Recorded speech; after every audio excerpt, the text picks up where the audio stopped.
Você já parou para pensar que os bebês podem trazer um trauma do nascimento? Hoje eu quero falar do trauma de separação, mas especialmente da separação dos bebês no nascimento. Que hora que entra a vinheta?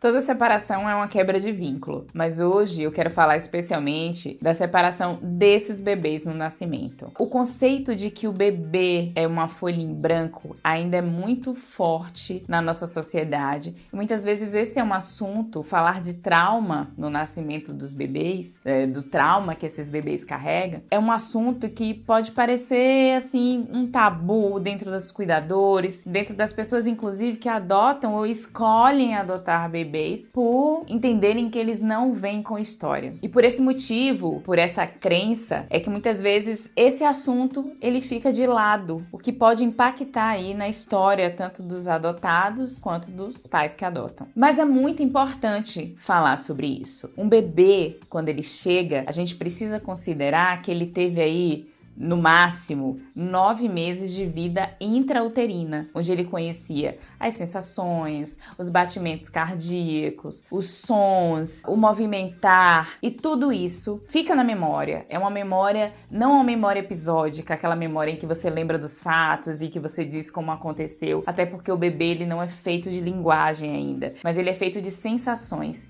E todas essas sensações, elas ficam marcadas no corpo. O nascimento dessa criança, ele busca uma segurança no que é conhecido, no que é padrão, no que lhe é familiar. E quando ele vai buscar... O carro passa na hora que a gente...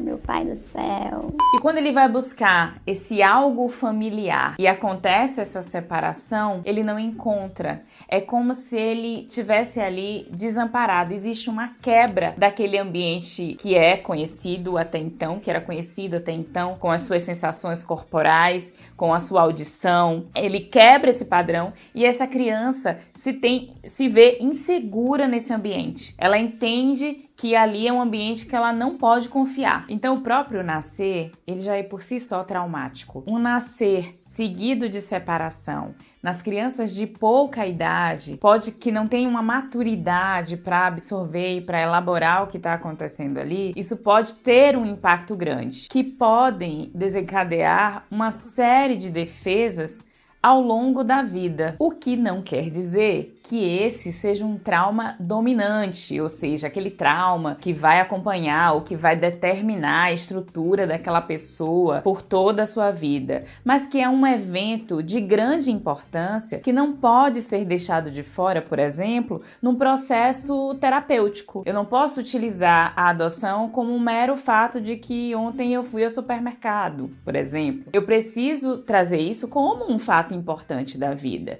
Nisso aí já entram questões em que a gente pode trabalhar, que é toda criança ela precisa saber que foi adotada, mesmo que ela tenha chegado bebê. Isso é importante para o desenvolvimento e para a vida dela e para que ela traga esse evento aí como parte da sua história. Mas Aline, ok, esse trauma pode não ser dominante, mas significa que ele vai ficar por toda a vida, que ele vai estar forte se ele ficar dominante. Isso depende de múltiplas variáveis. Quando a gente fala do desenvolvimento humano, não tem algo que é certo, que é errado e nem tão determinante. Mas é importante levar em conta esses vínculos primários, essa criação de vínculo primário, esse fato como algo muito importante na vida dessa pessoa, mas também é importante que a gente leve em conta, tratando-se aí de bebês e de crianças muito pequenas, a capacidade que esse público tem da plasticidade neurocerebral, que é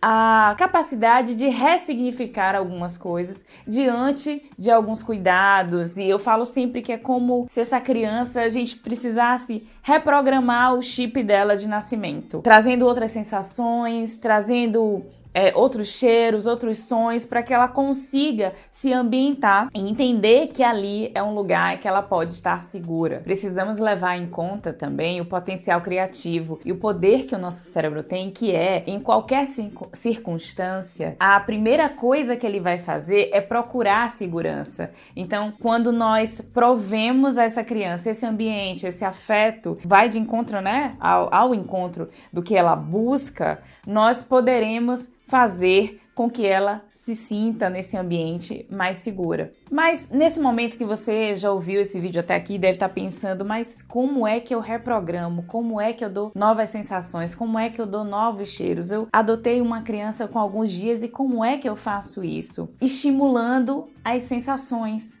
Toque, cheiro, voz. Fale no ouvido dessa criança, carregue essa criança pele a pele. Faça com que ela experimente novas sensações com você. Fale, embale, utilize, para quem gosta, utilize slings, né, para carregar essa criança muito próxima a você. No banho, acaricie. No momento em que você vai alimentar essa criança, faça isso olhando nos olhos dela. Todas essas sensações vão reduzir o estresse e o trauma que ela pode ter sofrido nesse nascimento. Então, sim, os bebês podem trazer trauma de nascimento. Toda criança que chega por adoção, ela tem uma história e essa história, ela precisa ser preservada e entendida. O entendimento sobre o trauma, entender que esse bebê, ele não vem como uma folha em branco, que ele passou aí no mínimo 9 meses de história intrauterina, vai fazer com que essa criança entenda e leia esse ambiente como um ambiente mais seguro e, consequentemente, leve isso para a maior parte da sua vida como seu estilo de relação dominante, que é a segurança. Se você acha que esse vídeo te ajudou de alguma forma e quer que ele chegue a muito mais pessoas, não esqueça de deixar o seu like, seguir o canal e ativar o sininho para receber as notificações de todos os vídeos que a gente postar aqui. E a gente se encontra no próximo vídeo.